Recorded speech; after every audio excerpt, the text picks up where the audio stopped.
रुको, स्क्रॉल मत करो। आज मैं आपसे कोई साधारण बात नहीं करने वाला।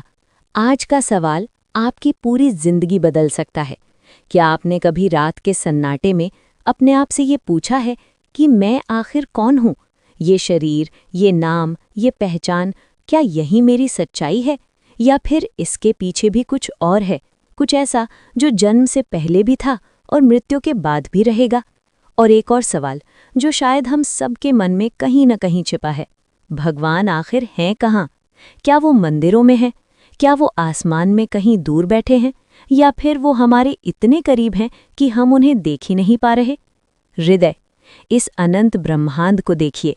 लाखों करोड़ों तारे, ग्रह, आकाशगंगाएं, सब कुछ इतनी व्यवस्था से चल रहा है, तो क्या सच में कोई एक शक्ति है जो ये सब संभाल रही है?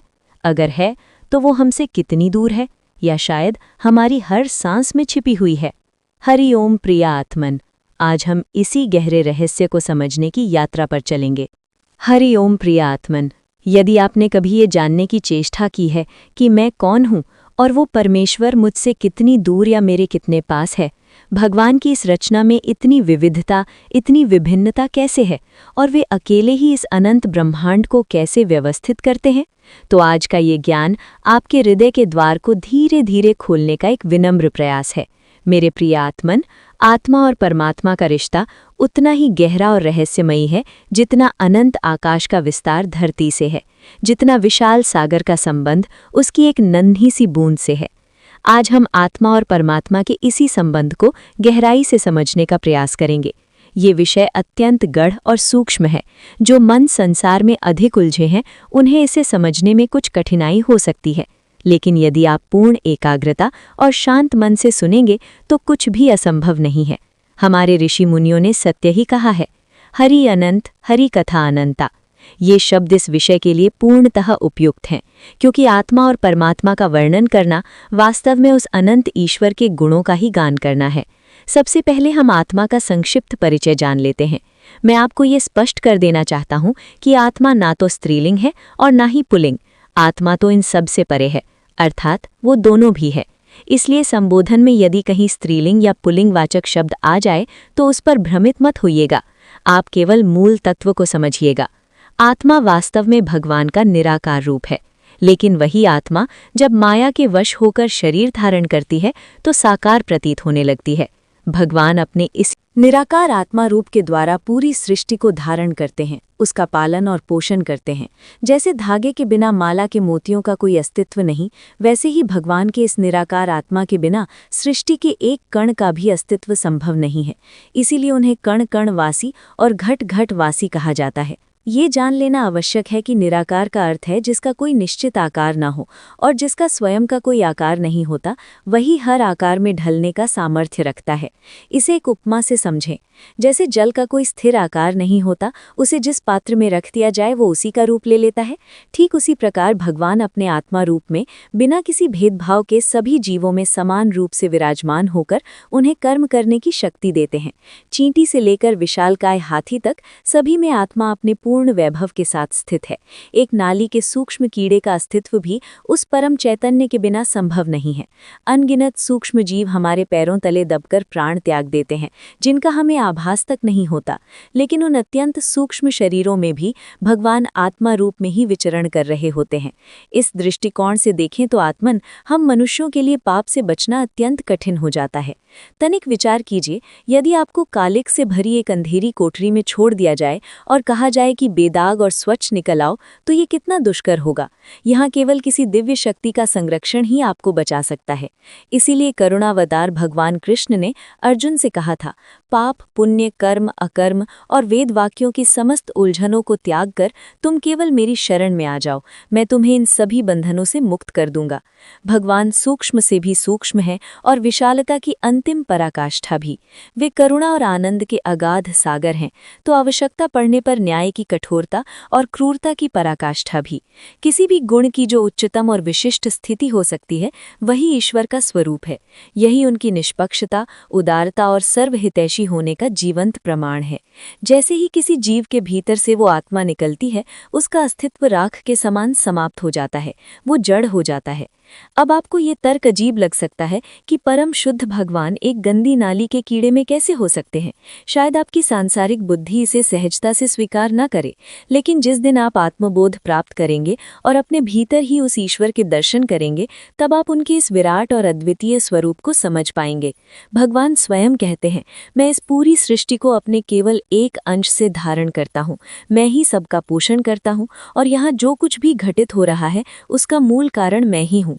परंतु उनकी सबसे बड़ी विशिष्टता यही है कि सबका मूल स्रोत होते हुए भी वे किसी भी कर्म के बंधन में लिप्त नहीं होते। अब आपके मन में प्रश्न उठेगा कि भगवान ये सब कैसे नियंत्रित करते हैं। आत्मन, हर जीव के स्थूल शरीर के भीतर एक सूक्ष्म शरीर भी होता है जिसे हम जीवात्मा कहते हैं। जीवात्मा भी अविनाशी है, उसका भी नाश नहीं होता, परंतु जीवात्मा स्वयं में स्वतंत्र या स्वयं प्रकाशित नहीं है। उसकी अपनी कोई निजी शक्ति नहीं होती। जीवात्मा ठीक वैसे ही परमात्मा की आत्मा से प्रकाशित होती है जैसे चंद्रमा के पास स्वयं का कोई प्रकाश नहीं होता, वो तो सूर्य के प्रकाश को परावर्तित कर चमकता है। आत्मा के बिना जीवात्मा कुछ भी करने में असमर्थ है। एक और रहस्य समझ लेना आवश्यक है। इस ब्रह्मांड के बाह्य जगत में जो भी नियम और तत्व दिखाई देते हैं, वे सब ईश्वर की रचना का प्रतिबिंब है। ये ब्रह्मांड बाहर जितना विशाल है, उतना ही अनंत एक मानव शरीर के भीतर भी समाया हुआ है। इसे केवल वही देख पाते हैं जिनकी बुद्धि आत्मबोध के उच्चतम शिखर पर पहुंच चुकी हो। तो वो आत्मा जो ईश्वर का अंश है, वही परमात्मा है और उसी का प्रतिबिंब जीवात्मा है। इसी जीवात्मा में हमारे जन्म जन्मांतर के अच्छे और बुरे कर्म संचित होते हैं। इन्हीं संचित कर्मों के आधार पर हमारा अगला जन्म, हमारा भाग्य और हमारा प्रारब्ध निश्चित होता है। परमात्मा हमें आत्मा रूप में कर्म करने की शक्ति भी देते हैं और साथ ही कर्म करने की पूर्ण स्वतंत्रता भी। हम चाहे जैसे भी कर्म करें, भगवान कभी हस्तक्षेप नहीं करते। वे केवल एक साक्षी विटनेस भाव से हमारे भावों को देखते रहते हैं। यही जीवात्मा हमारा मैं है, हमारा अहंकार है। परंतु जब यही जीवात्मा संसार के थप्पड़ों से थककर भगवान की अनन्य शरण ग्रहण करती है और ईश्वर से मिलने की एक तीव्र तड़प के साथ प्रेम भक्ति में डूबती है, तब कृपालु भगवान उसे अपने वास्तविक आत्मस्वरूप का साक्षात्कार करा देते हैं। उस दिव्य क्षण में व्यक्ति के जन्मों जन्मों के कर्म बंधन भस्म हो जाते हैं। जीवात्मा का अस्तित्व परमात्मा की आत्मा में विलीन होकर एकाकार हो जाता है। वो व्यक्ति जीते जी मुक्त जीवन मुक्त हो जाता है और देह त्याग के बाद भी उस परम धाम को प्राप्त करता है। तो मेरे प्रिय आत्मन, इस प्रकार भगवान सबके कर्ता धर्ता होते हुए भी अकर्ता है। वे किसी के कर्मों में लिप्त नहीं होते। जीवात्मा अपने कर्मों के लिए स्वयं उत्तरदायी है। ईश्वर ने उसे केवल विवेक और स्वतंत्रता दी है। शेष सब प्रकृति के नियमों के अनुसार संचालित होता है। अतः हम अपनी बुद्धि और विवेक से ईश्वर की अनन्य भक्ति करके इन बंधनों को काट सकते हैं और उस महान ईश्वर पुत्र के रूप में अपनी वास्तविक गरिमा को पुनः प्राप्त कर सकते हैं। प्रिय आत्मन, यदि ये संवाद आपके हृदय की गहराइयों को स्पर्श कर सका हो, तो इसे केवल श्रवण मात्र तक सीमित न रखें। इसे अपनी जीवन के आचरण में उतारिए, भक्ति के मार्ग को अपनाइए और अपने भीतर मौन में बैठे उस ईश्वर को पहचानिए। यदि आप ऐसे ही गहन आध्यात्मिक रहस्यों की यात्रा पर हमारे साथ बने रहना चाहते हैं, तो अपने अनुभव साझा करें और ईश्वर की ओर एक साहसी कदम और बढ़ाएं। ओम शांति शांति शांति। हरिओम। तो प्रिय आत्मन, अब आप स्वयं विचार कीजिए, जिस भगवान को आप वर्षों से बाहर ढूंढ रहे थे, क्या वो सच में बाहर थे या फिर हर पल हर क्षण आपके भीतर ही मौन बैठकर आपके जागने का इंतजार कर रहे थे? जब आप दुखी होते हैं तो कौन है जो भीतर से आपको संभालता है? जब आप अकेले होते हैं तो कौन है जो बिना दिखे आपके साथ रहता है? वही आपका सच्चा स्वरूप है, वही परमात्मा है। लेकिन ये ज्ञान केवल सुनने से नहीं मिलेगा, इसे अनुभव करना होगा।